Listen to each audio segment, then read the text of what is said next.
Hello friends, ಇವತ್ತಿನ ವಿಶೇಷತೆಗೆ ಎಲ್ರಿಗೂ ಸ್ವಾಗತ. ನಾನು ನಿಮ್ಮ ಚಂದಗೌಡ. ನಾನು ನೆನ್ನೆ ಮಾಡಿದಂಥ ಸ್ಕ್ರಿಬ್ಲಿಂಗ್ ಆರ್ಟ್ ಯಾರ್ದು ಅಂತೇಳಿ ನಾನು ನಿಮಗೆ ನೆಕ್ಸ್ಟ್ ವೀಡಿಯೋಲಿ ತಿಳಿಸ್ಕೊಡ್ತೀನಿ. ಅದಕ್ಕೂ ಮುಂಚೆ ಈ ವಾರದ ವಿನ್ನರ್ಸ್ ಯಾರ್ಯಾರು ಇದ್ದಾರೆ ಅಂತ ನಾನು ಈ ವಿಡಿಯೋಲಿ ನಿಮಗೆ ಅನೌನ್ಸ್ ಮಾಡ್ತಿದ್ದೀನಿ. ಈ ವಾರದ ವಿನ್ನರ್ಸ್ ಯಾರ್ಯಾರು ಅಂತಂದರೆ ಪುಟ್ಟಿ ರಂಜಿತಾ, ನವೀನ್ ಸೌಮ್ಯ, ಆಟಿಟ್ಯೂಡ್ ಮೇಘ, ನೆಕ್ಸ್ಟ್ ಗೋಲ್ಡನ್ ಹಾರ್ಟ್ ಗಾನವಿ. ಇವರಿಷ್ಟು ಜನ ಬಂದು ಈ ವಾರದ ವಿನ್ನರ್ಸ್ ಆಗಿದ್ದಾರೆ. ಸೊ ಅವ್ರಿಗೂ ಕೂಡ ಒಂದೊಳ್ಳೆ ಗಿಫ್ಟ್ ಅಥವಾ ಸ್ಕ್ರಿಬ್ಲಿಂಗ್ ಆರ್ಟ್ ಡಿಜಿಟಲ್ ಆರ್ಟ್ ಮಾಡಿ ನಾನು ನಿಮಗೆ ಡಿಜಿಟಲ್ ಮೂಲಕ ಕಳಿಸ್ಕೊಡ್ತೀನಿ ಅಂತ ಹೇಳ್ತಾ ಈ ವಿಡಿಯೋನ ಶುರು ಮಾಡ್ತಿದ್ದೀನಿ.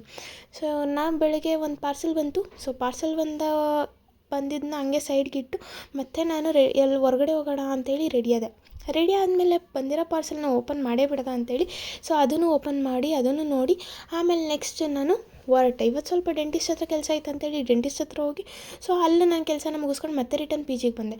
ಬಿಸಿಲಿದ್ರಿಂದ ಬೇರೆ ಎಲ್ಲೂ ಹೋಗೋಕ್ಕಾಗಲಿಲ್ಲ ಅಂತ ಹೇಳ್ಬಿಟ್ಟು ಪಿ ಜಿಲೇ ಮಲ್ಕೊಂಡೆ.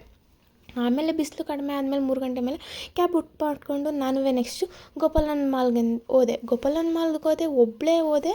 ಸೊ ಸ್ವಲ್ಪ ಬೇಜಾರಾಯ್ತಿತ್ತು, ಒಬ್ಬಳೇ ಆ ಕಡೆ ಈ ಕಡೆ ಮಾತಾಡೋಕ್ಕೆ ಯಾರೂ ಇಲ್ಲ ಅಂತ.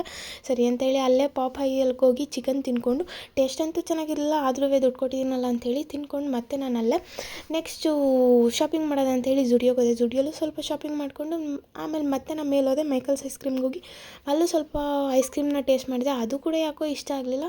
ಆಮೇಲೆ ಹಂಗೆ ಮೇಲಿಂದ ನೋಡಿದೆ, ಸೊ ಕೆಳಗಡೆ ಎಲ್ಲ ಒಂದಷ್ಟು ಜನ ಮುತ್ತಿದ್ರು. ಸೊ ಏನಲ್ಲಿ ಜನ ಮುತ್ತಾರೆ ಅಂತ ಹೋಗಿ ನೋಡಿದ್ರೆ ಸೊ ಅಲ್ಲಿ ಪಾಟ್ರಿ ಮಾಡ್ತಿದ್ರು.